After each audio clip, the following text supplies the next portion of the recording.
Good morning, everyone, and welcome to today's focus for Wednesday, August the 9th, 2023 at 10:38 a.m. Central Time. Today's focus, how should you treat other people? How should you treat other people? And let me kind of expand on this.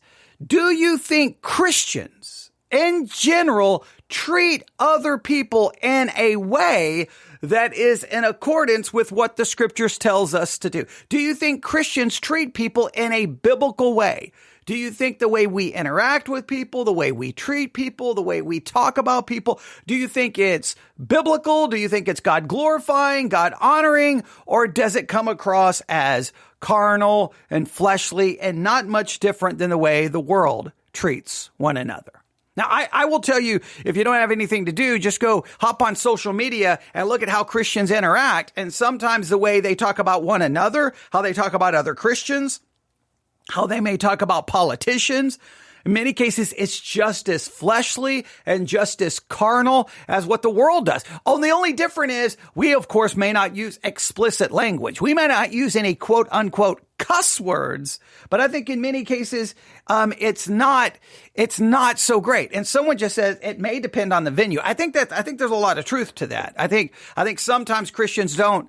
I think we fall into the trap of, like, if you're on social media, sometimes we act like everyone else on social media. Now, again, we just may not use the cuss words, but I think sometimes it's just as it's gossip and condemning and judgmental and hateful and bitter. It's just, sometimes I just think we just don't show kindness and love and grace. So here's what I'm going to challenge you to do today. I don't know if anyone will take me up on this challenge, but before I'm going to explain. All of this will make sense in a minute, but let's just start with today's focus. My job is to give you something to focus on for the day. So here's what I want you to focus on for the day.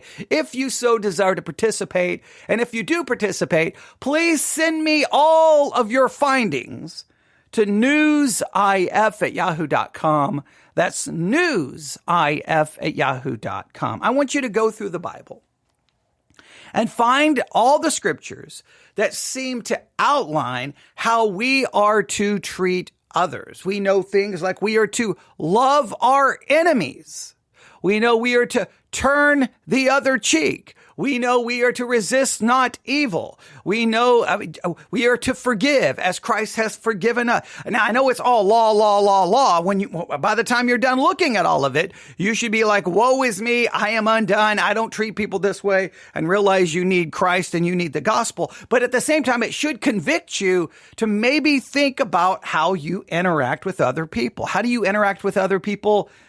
At the drive-through window at a fast food restaurant, at the grocery store? Do you think you treat people in a way that is very different than the way the world does? Do people see us as friendly and kind and compassionate and self-sacrificing, and we put others before ourselves? But I want you to find all the scriptures that seem to I've given you just a few right there, and some of those are in the Gospel of Matthew just to help you out. Turn the other cheek, love your enemy, love your neighbor as yourself.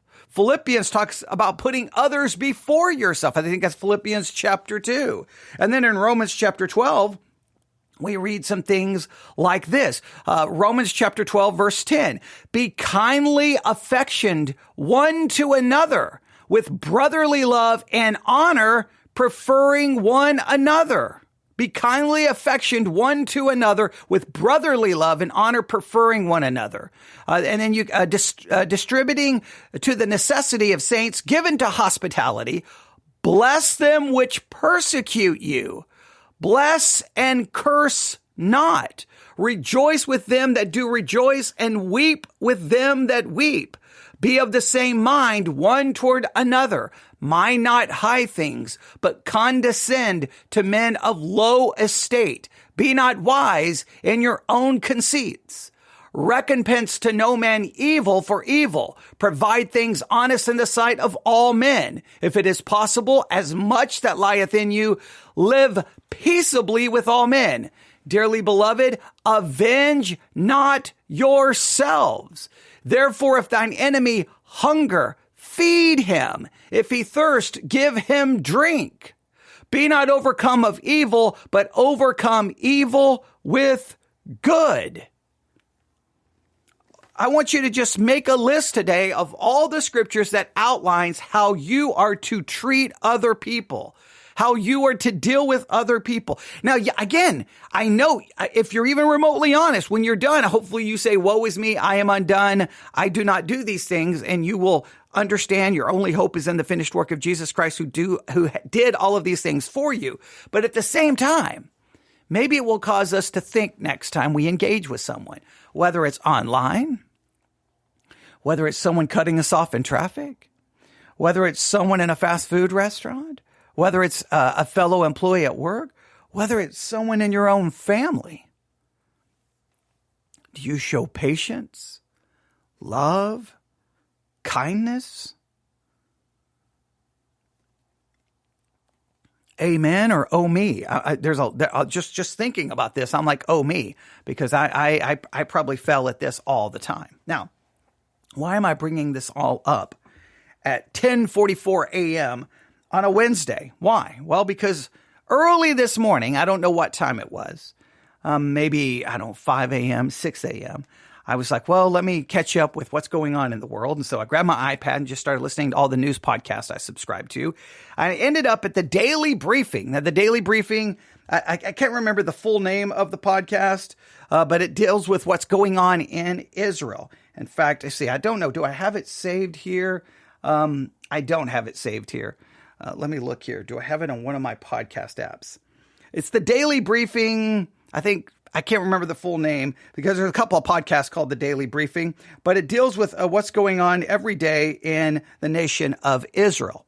So I always I always have all of these podcasts that are country specific. I have podcasts about news in Israel, news in China, news in Africa, news in Japan, news in Iran. I have all of these specific podcasts that deal with specific countries, Canada, you just name it, the UK, wherever, the United States. So I can keep up with what's going on around the world. So this morning I was listening, again, it's called the Daily Briefing, but it deals with news in Israel. I was listening, and as I was listening, they got to the last 4 minutes. And all of a sudden it was this interesting story about Jews and Christians having somewhat of a conflict. Something is not quite going right with these two groups. And my initial thought was, couldn't the Christians act, in a different way? Couldn't the Christians maybe, there's got to be, it just seems so childish the way this is going down. Now, I don't understand all of the cultural ramifications of what's happening, and maybe there's a cultural thing, maybe there's something that I don't understand. So I am very much aware that I'm speaking on this from an outsider.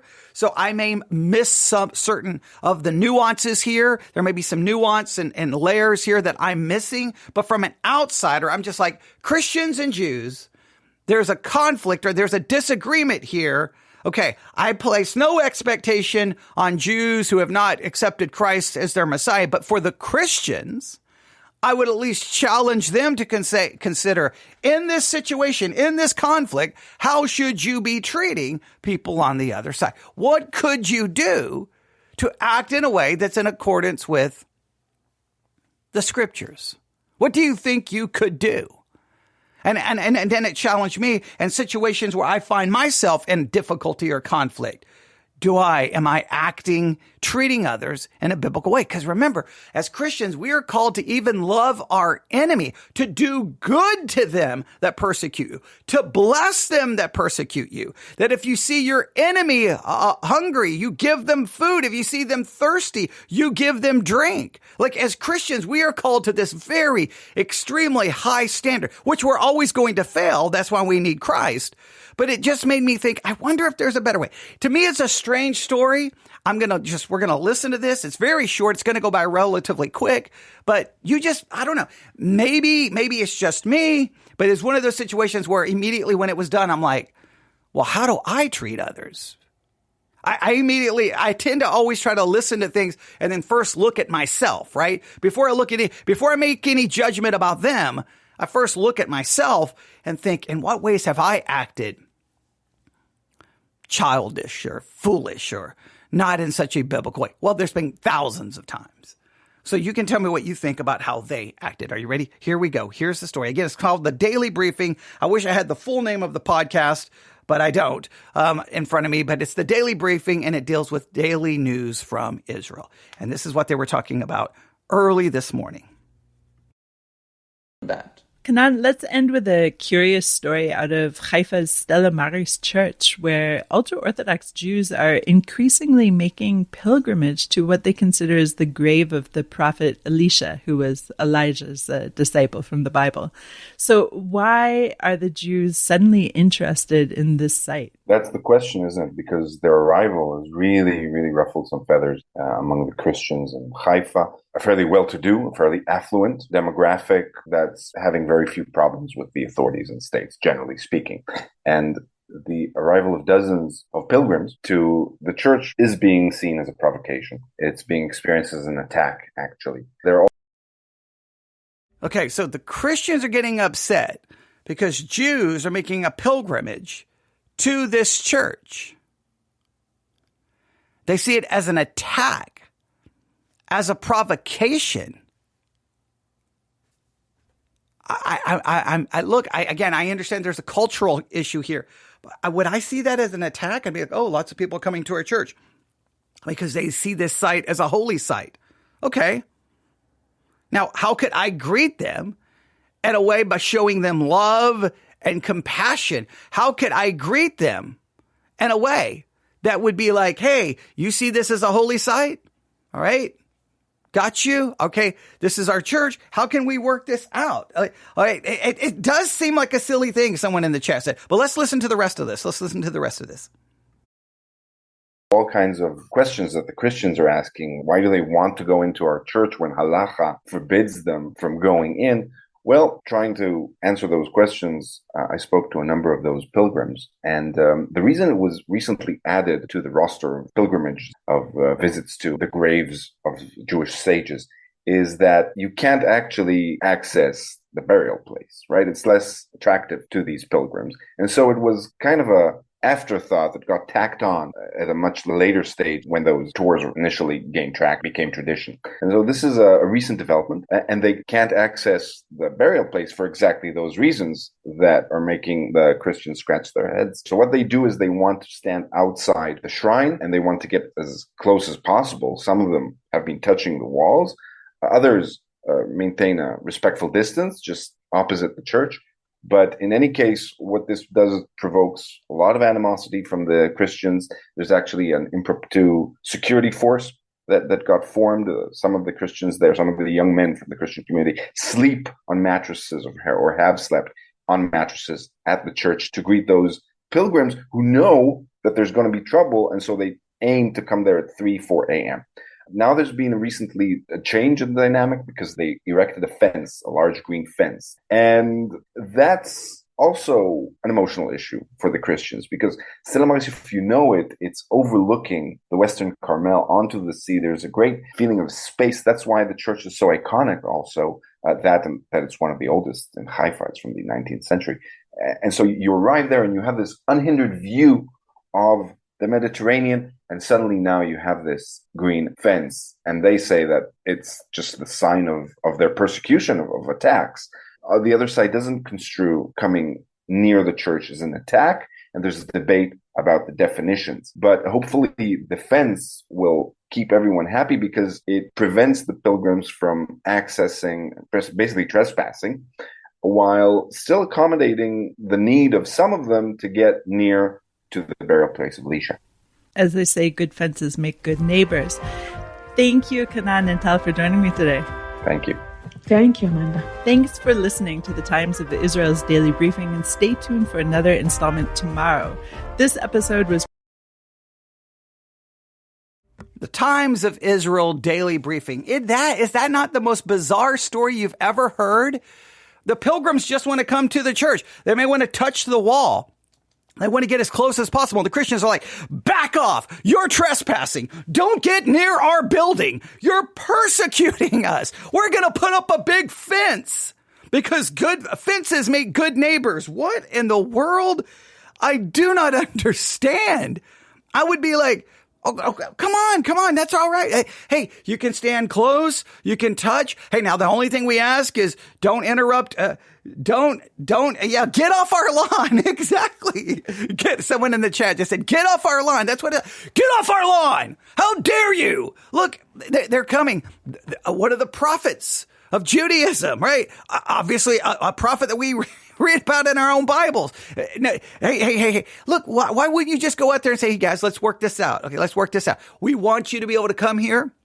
You can stand here. You can touch the building. We got no problem. All we ask is you do not disrupt the worship service whenever they have the worship. That's all we ask. And if we can set a special time that you can come here. And then guess what I would do as a church? I'd be like, hey, these Jewish pilgrims are going to be coming here. Hey guys, let's have some food or some water for them. Let's welcome them so they can come to the holy site. And then we can build relationships and then maybe talk to them about how these prophets pointed to the ultimate, the true prophet, Jesus Christ, who was more than just a prophet. He was the eternal Son of God. He is your Messiah. Like maybe look for an opportunity for like something like that. I don't understand. I don't get it. Like I only just give a story. I'm only saying this just because I want you to understand why I don't understand this. All right. Well, now that to be true, I don't know why their church is on top of possibly the burial site. I don't know why, but maybe over there that kind of thing happens. There's probably that probably happens a lot over there. Maybe I don't know. I by no means am I an expert on Jewish cultural etiquette and history and how different things work. But for just to show you why this is so bizarre to me, before the pandemic, I would drive to San Antonio a lot I'm just going to say it, for professional wrestling shows, indie wrestling shows, small wrestling shows. And so that's like 4 hours away from me. So I would go on a Saturday night, and then when the show ended like midnight or 1, I'd have to, drive back home because I got church the next morning, right? Well, when I drive past 3 in the morning, 4 in the morning, I would be driving past my church. Sometimes because it's a Saturday night going into Sunday morning, a lot of times there would be trucks or cars like sitting in our church parking lot. Now, most likely it's a bunch of teenagers there. A lot of times there's people sitting there drinking, whatever. You know what? I never cared. I don't care. I have no big deal. Now, sometimes I get a little irritated. You come back the next morning, there's some beer cans or beer bottles sitting there. But I'm like, you know what? I'm not going to go, get off our parking lot. How dare you? Like, you're here not doing godly things. Like, what good is that going? None of that is like, no, none of that in any way, shape, or form. Now, I've talked about many times during, when I used to be there recording all the time, sometimes during the day, everyone used our parking lot for everything. Now, sometimes it would get frustrating because I'd be there trying to broadcast and I'd be like, why is there so many people in our parking lot? But I never told anyone to leave or anything like that. I just think you want to be how do you treat people? Well, first you should treat people the way you want to be treated. I think that's scripture. You should love even those you disagree with. You should love your enemies. You should love your enemies. I just don't get like building a fence. Hey, we're going to build a fence. And so it blocks the view of the Mediterranean. We're going to block the entire view. So we want you to know that you're not welcome here. When did churches start building walls? When did churches start building fences? Shouldn't we be like, no, come on to this site. If you believe it's a holy site, that's okay. That's fine. Come here. And we can work together here, right? We don't have to have a conflict here. Seek to live peaceably with people as much as possible. So I just want to use this story for us to look at ourselves. How do we treat people? Well, you find yourself in other different weird. Look, that to me, this conflict seems bizarre. You've probably found yourself in your own different kind of conflicts with people. Maybe someone in the church, outside the church, someone at work, a neighbor. What can you do as a Christian? How should you conduct yourself? How should you conduct yourself? When you're getting upset, you're getting frustrated at someone, you're getting mad at someone, well, should you stop and go, how should I act? So all I want you to do today for today's focus, I want you to grab a notebook and a Bible and find all the scriptures that seem to outline how we should treat others. And I want you to send what you find to me, newsif@yahoo.com, newsif@yahoo.com. It should be a fun little biblical exercise, and it should convict us and make us realize how far we fall short in all of this. But I've given you a number of scriptures. Romans 12, you got Philippians 2, the Gospel of Matthew has passages. You got things in Proverbs. You got stuff throughout the Bible, Philippians. You got stuff everywhere that kind of gives you just a basic idea of how you should treat other people. Love, forgiveness, peace, doing good to them. Just make a good outline and just try to keep it in your mind. One, so that you'll constantly be humbled by how far we fall short. But two, to just maybe the more you know it, the next time you get ready to respond a certain way, you'll be like, am I basically yelling at them to get off my yard? Am I get off my lawn? Am I basically building a fence to keep them away? What am I doing here? How am I really acting? How am I really treating someone? Just everyday kindness to people. Friendly, kind, generous, putting others before you. There's been a lot of talk lately in society about how people are acting on aircraft and how people are acting in movie. I just saw a big thing about all the problems they're having in movie theaters because people are showing no respect and loud and disruptive, and they don't care about anybody else, and how people are acting on airplanes. And we even talked a little bit about this, about how people are acting in church, just so dismissive to people around them, only thinking about themselves. Like you would just think common human decency is at an all-time low in a lot of ways. Well, Christians don't need to start joining the club. So that's your today's focus. I would love to get your thoughts. You can email me at newsif@yahoo.com, newsif@yahoo.com. That is your today's focus for Wednesday, August the 9th, 2023.